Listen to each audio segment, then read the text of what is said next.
In this video, we will learn about the include preprocessor directive. C++ features something called preprocessor directives. These are instructions that the compiler will take into account before doing the actual compiling. We know that something is a preprocessor directive if it has a hashtag in front of it. For example, hashtag include is a preprocessor directive that is used for file inclusion, including code from one file in another. The name of the file to include comes inside of a pair of angular brackets.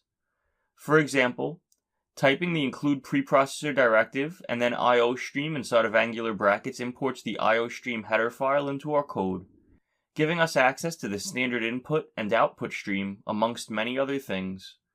Another key call out here is that there are two types of files that can be included in your C++ programs in this fashion. Some are standard files like iostream that are predefined for the language and we use to access standard functionality.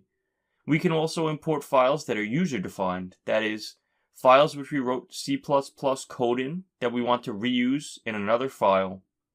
Programming in this way allows us to write more modular code and saves us from having to type the same function multiple times.